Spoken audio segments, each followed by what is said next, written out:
The space race began in the 1950s, and it continues today. And in President Donald Trump, we have a commander-in-chief who's understood clearly that space is a warfighting domain. And it's imperative that we invest the resources and the personnel and the technology to defend our nation and defend our values in the outer reaches of space. In fact, the United States, as you've heard already, faces emerging threats in space from countries like China and Russia, and those threats are only growing. We were reminded of that just this week when Russia conducted yet another anti-satellite missile launch.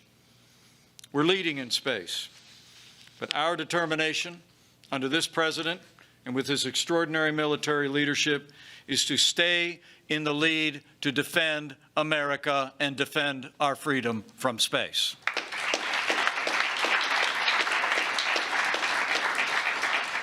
We seek peace through strength. And I want to say to the men and women of the United States Space Force, when it comes to the outer reaches of space, you are that strength. So today we celebrate leadership from our president to great bipartisan support in the Congress and the military leadership that has seen to both the birth and the pouring of the first year's foundation of the United States Space Force. And I just came here today to thank each and every one of you, but also to make another announcement. As I mentioned, we just returned from the Oval Office, and so it is my honor, on behalf of the President of the United States, to announce that henceforth, the men and women of the United States Space Force will be known as Guardians.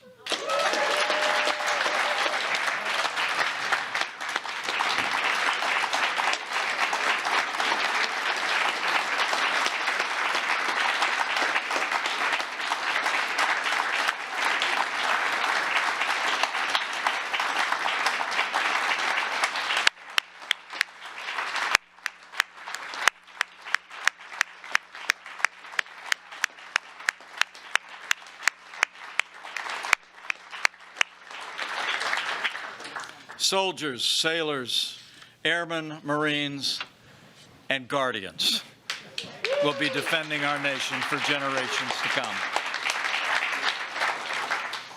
So with that announcement, let me just say thank you again. I want to thank the members of Congress who are with us today. Thank you for the honor of your presence, but more importantly, thank you. Thank you for your leadership in bringing us to this moment 1 year ago, and the support that you've continued to provide to see to the launch of this new branch of our armed forces. But on behalf of your Commander-in-Chief, let me urge each and every one of you Guardians to keep pushing. Keep pushing. Keep pushing the vision and the mission of the United States Space Force, which is to ensure that America remains as dominant in space and from space as we are on land and sea and air. And to each one of you Guardians, let me just say,